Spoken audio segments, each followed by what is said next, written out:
Hello, everybody from Montana. Obviously, I'm not in Montana. I'm still in Shattern. I'm trying to record a few thoughts and notes for you while I'm on the road, and we're going to be doing Olida Equiano on Thursday, and I wanted to just share with you some thoughts on some of the passages. We won't have time to spend in class when we come back next week going over this, so it's really important that some of the main features of the text be shared together, or that we talk about them through at least this screencast. Also, so that you're aware that some of these elements are the types of things that will be on the midterm.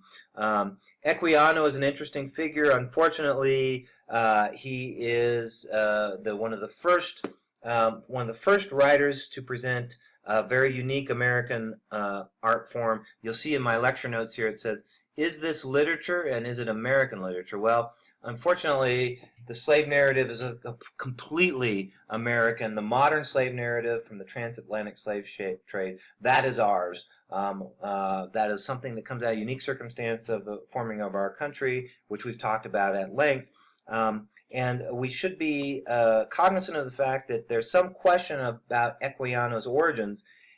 He says in his narrative, he claims that he's from Nigeria. Some scholars have suggested that he actually is from America. Actually, he was maybe born in the Carolinas. The introduction to your text does say, if this is true, it would mean that the narrative constitutes his decision to assume an African heritage, the testimony of someone who situates his decision, the testimony of someone who from a marginalized group who speaks in the first person for the entire group's history. So we have a lot of this in slave narratives, a lot of emphasis on identity politics. It's a complex situation. He's trying to sort of impart some idea about the general situation for these people that he's representing.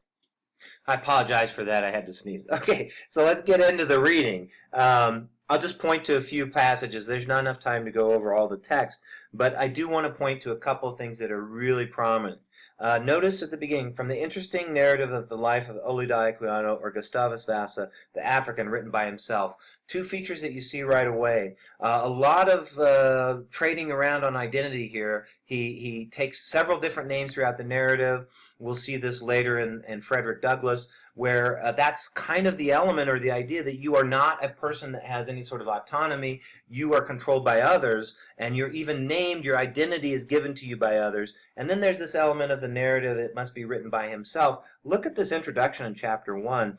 Just like Franklin, he starts talking about, I believe it is difficult for those who publish their own memoirs to escape the imputation of vanity. And then he has to give this long apology for why he is writing this narrative. But what he's saying is he wants to impart a lesson here. This gets to the purpose of the document. This is probably the first thing we would talk about in class. Who is the intended audience? Obviously, it's an audience in probably England and in Europe and in America, but people who are sympathetic to the notion that we should be ending slavery, obviously. And part of the purpose here is just to bear witness to what he went through and to probably publicize the fact that there's a lot of suffering going on. So here's what he says in his introduction. He says, I believe there are a few events in my life which have not happened to many. Oh yes, we've all been enslaved and had to buy back our freedom. It is true that incidents are numerous, and did I consider myself a European, I might say my sufferings were great if I were European. But this is a very interesting ploy he uses at the top. But ploy isn't the right word. An interesting strategy. But when I compare my lot with that of most of my countrymen, other slaves, I regard myself as a particular favorite in heaven. This is in italics. And we're about to read pages and pages of atrocities that happened to him. And he's saying, I definitely did not have the worst of it. So right away, he establishes in this narrative that something that's about to follow, to bear witness on what is going on in this transatlantic slave trade, can't be ignored. And the writing style has a lot to go for it. I know when we do this in class, students really like the Equiano. It's riveting, it's engaging, and it's very well written. And consider that irony right there. He was a person who was from this very remote village in the jungle, so to speak, and he's brought out and goes through these horrible circumstances. But at the same time, he's educated. From his perspective, his soul is saved because he becomes a Christian. He learns English well enough to pen this bestseller. In some ways, he has an ironic reversal here that almost would make, like Phyllis Wheatley say, almost like a privilege to have been enslaved. But we know the narrative shows all the travails he has to go through. We have a lot of description in the early part about how he was just a typical kid, really humanizing this person. And it really makes you recognize that, of course, he was abducted by his own, a neighboring tribe. They abducted him and sold him. So he wasn't, captured by white Europeans, but he was brought into the slavery system because white Europeans created a market for this slave labor, and that is the initial corruption. There's some complexity here and some contradictions. The main thing you can take from this narrative as you go through is the loss of liberty and the loss of autonomy over oneself. All these early sort of passages where he's thrown in the sack, where he's weeping, where he's separated from his family, where he's reunited with his sister only to be torn apart again. These are classic tropes in slave narratives. It's important to really get across what it's like to have that loss of liberty. It's hard to fathom. A good example of this is like on page 694, where he is with this family, and they treat him more like a family member. And he says, "There were likewise slaves daily to attend us, and while my young master and I and other boys sported with our darts and bows and arrows, as I had been used to do at home." So he's almost like he's back home again. "In this resemblance to my former happy state, I passed about 2 months, and now I began to think I was adopted into the family and was beginning to be reconciled to my situation and to forget the degrees of my misfortune." But this, again, classic trope in slave narratives. The minute he feels like he has some security, it's torn out from under him. "Thus, at the very moment I dreamed I had the greatest happiness, I found myself most miserable, and it seemed as if fortune wished to give me this taste of joy only to render the reverse more poignant. The change I now experienced was as painful as it was sudden and unexpected. It was a change indeed from a state of bliss to a scene which is inexpressible to me, and it has discovered to me an element I have never before beheld, until then had no idea of, and wherein such instances of hardship and cruelty continually occurred, as I can never reflect on but with horror, to have this freedom sort of torn away from him." I apologize, my allergies are getting the better of me. But the main point I wanted to get at here is it's so important in the narrative that you look at this reverse perspective when he comes to the slave ship. Listen to this language. "The first object which saluted my eyes when I arrived on the coast was the sea and a slave ship, which was then riding at anchor, waiting for the cargo. These filled me with an astonishment, which was soon converted into terror, when I was carried on board." And he sees these people. And who are the savages here? Their complexions, too, differing so much from ours, with their white hair, their long hair, and the language they spoke, which was very different than any I'd ever heard.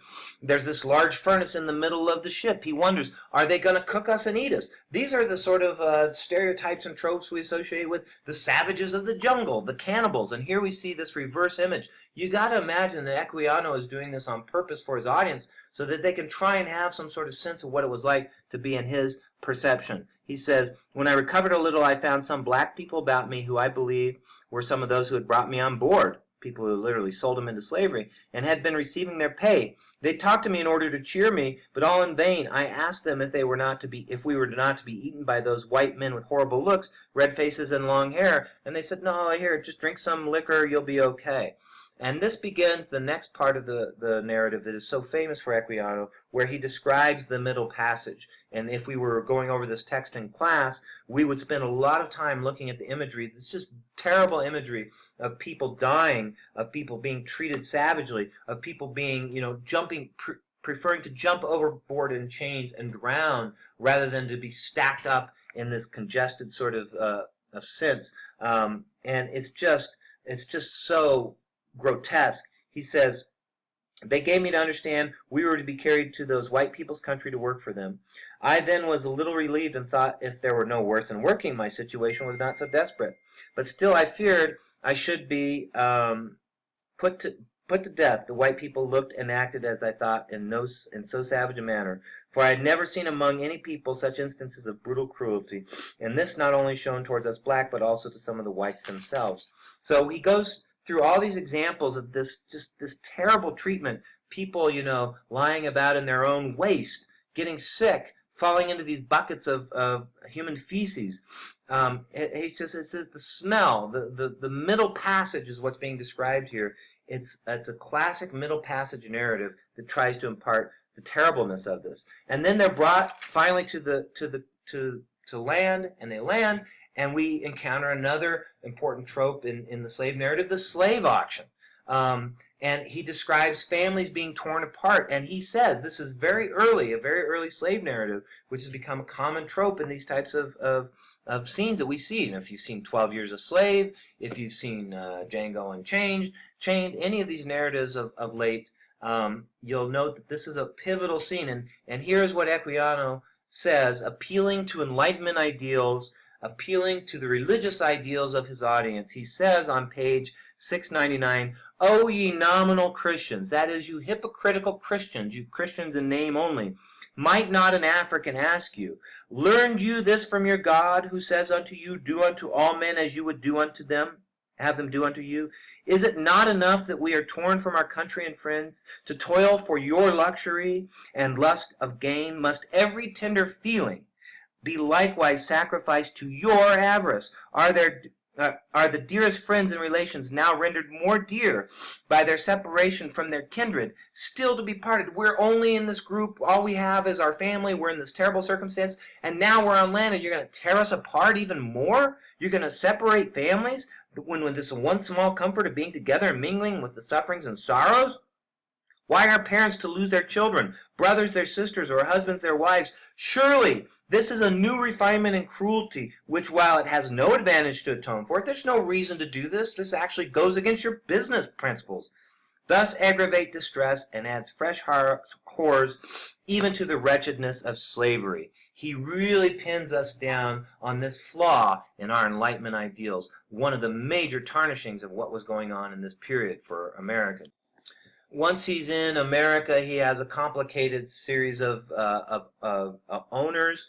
And again, just focus on the passages that relate so much to the fact that he is never really safe. He never fully has his liberty. Even when he's starting through his own industry, a kind of Franklin-like industry, to earn his own money so that he can buy himself out of freedom, even at the very last, the owner still is almost going to rescind the offer, and there's nothing he can do about it. He has no recourse. That's the most important thing to take away from this. I mean, he's beaten to within an inch of his life, and you know, it's only through his owner's intervention that he's spared. He has these elements where he's selling the citrus to buy back his freedom, and the whites come and steal his. It's just so unfair.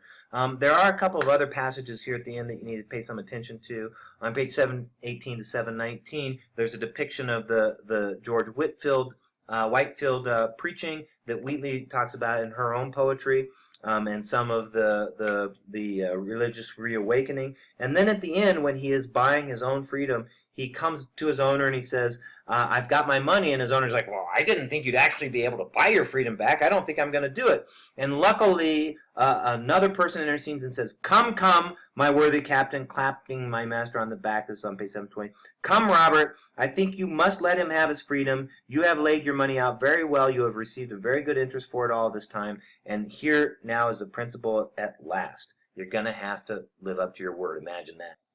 At the end of this long narrative, to suffered with Equiano, as we have as readers, to see what he's gone through, how sweet is the freedom. He buys it himself. He gets his writ of manumission, and it's so amazing. He actually includes this document. Think about this. In America, there was somebody that's like going down to the DMV to get a license. You would go into an office and you could say, "Well, I'm here to buy my freedom today," and there were actually documents with American seals on them that were like, well, English and, you know, under the protectorate of the colony, but it would be like, "Okay, here's the stamp of approval. You have bought your freedom. This is the writ of manumission." Can you believe that that's a part of our history? And he includes it at the end of the document to really illustrate this. It is amazing. At the end he says, "Accordingly he signed the manumission in that day, so that before night I, who have been a slave in the morning, trembling at all the will of another, was become my own master and completely free." Isn't that an amazing story? The fact that these forms exist testifies to what about our American history? So I hope you enjoyed Olaudah Equiano's narrative. I hope you pay some attention to those important features. Those are the sort of things, those passages that I tried to stress that you can expect to see on the midterm exam.